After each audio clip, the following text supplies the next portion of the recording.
There are those that just want to be left alone, and those that just won't leave them alone.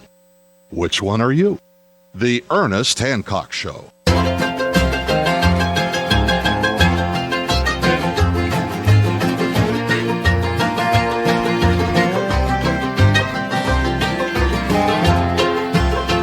In constant sorrow through his day,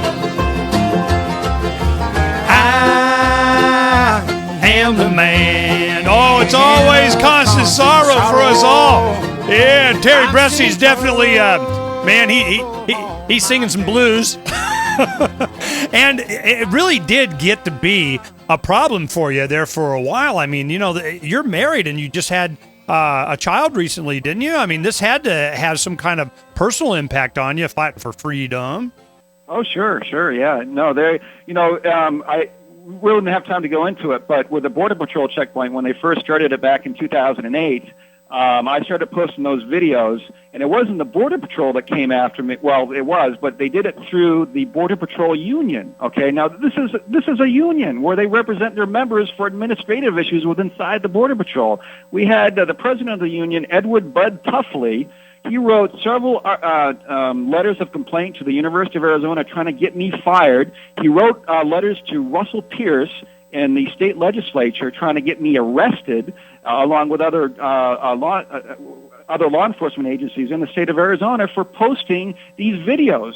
He claimed that I was in violation of state law that prevents individuals from posting personally identifiable information about peace officers on the internet. Okay, and he tried his damnedest to get me fired and arrested for violation of that law, which of course prompted our structuring Freedom's Phoenix in such a way so that we could post your videos. I mean, yours was the first one that we did for that very reason. We were like, all right, come, you want to play? Come on, let's play. Yeah, exactly. I mean, they went to YouTube. They got YouTube to pull 3 of my videos, but they left the rest up.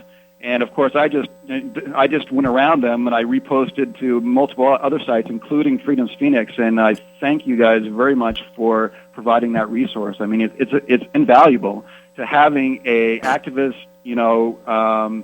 entity like that out there, because YouTube doesn't have any interest in taking heat from the Department of Homeland Security or anyone else from that matter. Oh no, nope. we were ready. We got the attorneys all lined up and said, "Come on, let's play." Because if you're gonna do it, I mean, yours was a freaking awesome case. It was so well documented. This was going to be tried in the court of public opinion. We knew that. Heck, I'd pay them to come after us. So this is, you say that until they do, but the let's look at the Ninth Circuit. Now, the Ninth Circuit ruled and said, yes, you can file suit against these officers that did this, but yes, they also rendered some other opinion. There was something you won, wasn't there? Well, that was a very important opinion, because this is one of the reasons why the federal government loves to work with tribal police departments, because there's been this constitutional gray area for as long as the tribes have existed. The tribes have claimed that they can do basically whatever they want in tribal land, and the Constitution has no effect. You have no constitutional rights, no individual rights when you step foot on tribal land. And that's why you got the Border Patrol, you got U.S. Customs, Homeland Security, DEA doing all these things inside the tribes, because they're doing stuff that they just wouldn't be able to get away with when exposed to the light of day in other parts of the country. So this ruling where the Ninth Circuit said, look, you guys, the tribal police, you are operating under color of state law. Doesn't matter that you work for a sovereign entity. You are enforcing state law on a state highway. You must abide by the U.S. Constitution, the state constitution, and all the federal and state laws that are applicable for those situations. You cannot hide behind sovereign immunity when you act under color of state law. And that ruling has ramifications for every. I mean, you take a map of all of the reservations in the United States, and it's a sizable land of the United States. That ruling from the Ninth Circuit now applies in Hawaii, Alaska, California, Washington, Utah, Idaho, Arizona, and so all tribes now know or should know that they must abide by constitutional constraints. Not that that matters a whole lot, I guess, but that they have to abide by constitutional constraints when they're enforcing or interacting with a non-tribal member on a state easement or something like that going through tribal property. Okay. So that's important, but there was something else that they, And there was something else. For years, the tribe was claiming that they had the right to prohibit me from entering tribal land on the state highway. They were trying to intimidate me into backing off on the lawsuit by making veiled threats that they were going to basically arrest me if I drove along that highway, because they were going to just kick me out. And the Ninth Circuit, and we didn't even ask the Ninth Circuit to consider this. The Ninth Circuit, on their own, they read through the lines, and they ruled that that tribal police officers, tribal nations, do not have the sovereign authority to restrict non-tribal members from traveling through tribal land on state highways going through tribal land. Yeah, heck, you almost wanted them to do that, then that caused all kinds of problems. oh, sure. I was gearing up for that because I didn't know if they were, just how far they were planning on taking it. But they had made several veiled threats over the years, and I was fully expecting them to follow through.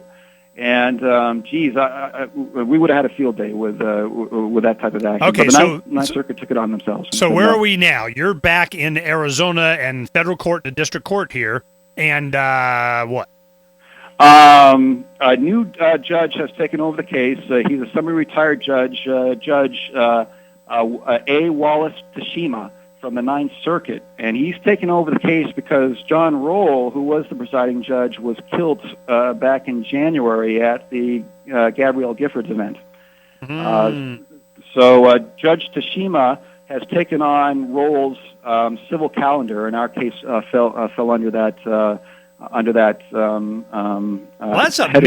that's a major thing that's happened. You have a judge that's gunned down at a political appearance by a congresswoman that had this on his docket. Now you got somebody else. So of course they had an opportunity to select another judge. Are you better off or worse off?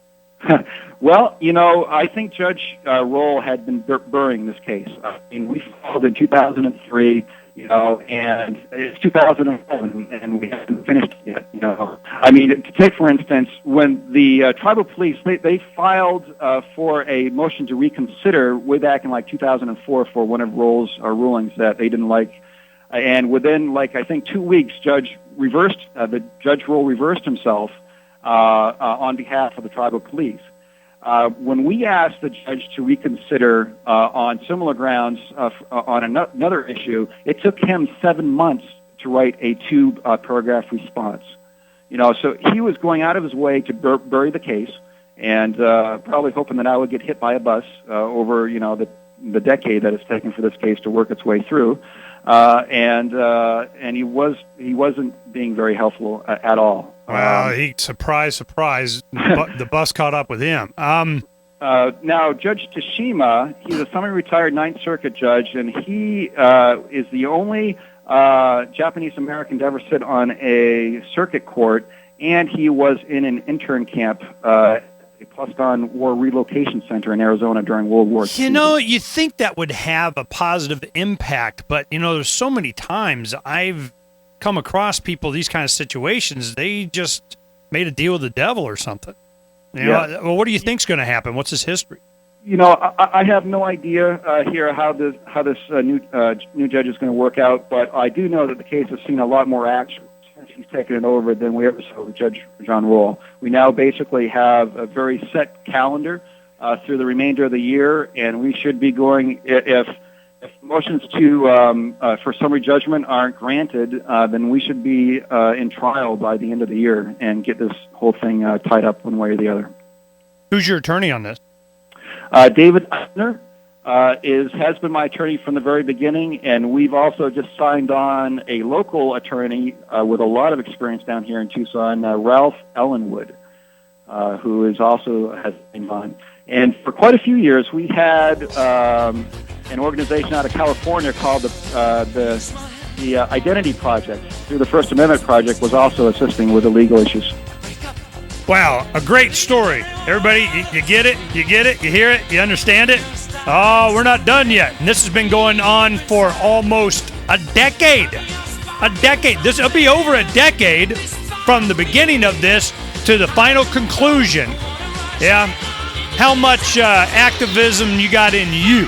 How far are you willing to go? How much support do you have from your family? Yeah, I'll let you give out some props to your wife. You know, how's that? How's she supporting? She's been supportive. You know, I mean, you're still married, right? Yes, and we're still married. She would obviously like me to spend my time in other issues, but she's been as supportive as she can be. Thanks to Terry Bressi. We'll see you tomorrow. Uncovering the secrets and exposing the lies. That's what readers of freedomsphoenix.com get every day. Readers of freedomsphoenix.com are constantly provided the information that detail the real news between the lines of propaganda about government policies and the true relationship we all have with coercive governments. Learn the true condition of our economy, innovations and technological breakthroughs in energy, health, computer science, and space travel. Learn the truth well before it's admitted to in the mainstream media, the media that is so last century. Corporate media has evolved into nothing more than distributors of government propaganda, but we now have a fantastic alternative. FreedomsPhoenix.com provides constant news updates on the issues that affect our lives in the most important ways. Our liberty and our property are under constant attack, and FreedomsPhoenix.com provides the understanding behind the propaganda while encouraging the participation of our readers. Join us at FreedomsPhoenix.com. That's freedoms with an S, Phoenix.com. FreedomsPhoenix.com, where the revolution between the ears has already matured.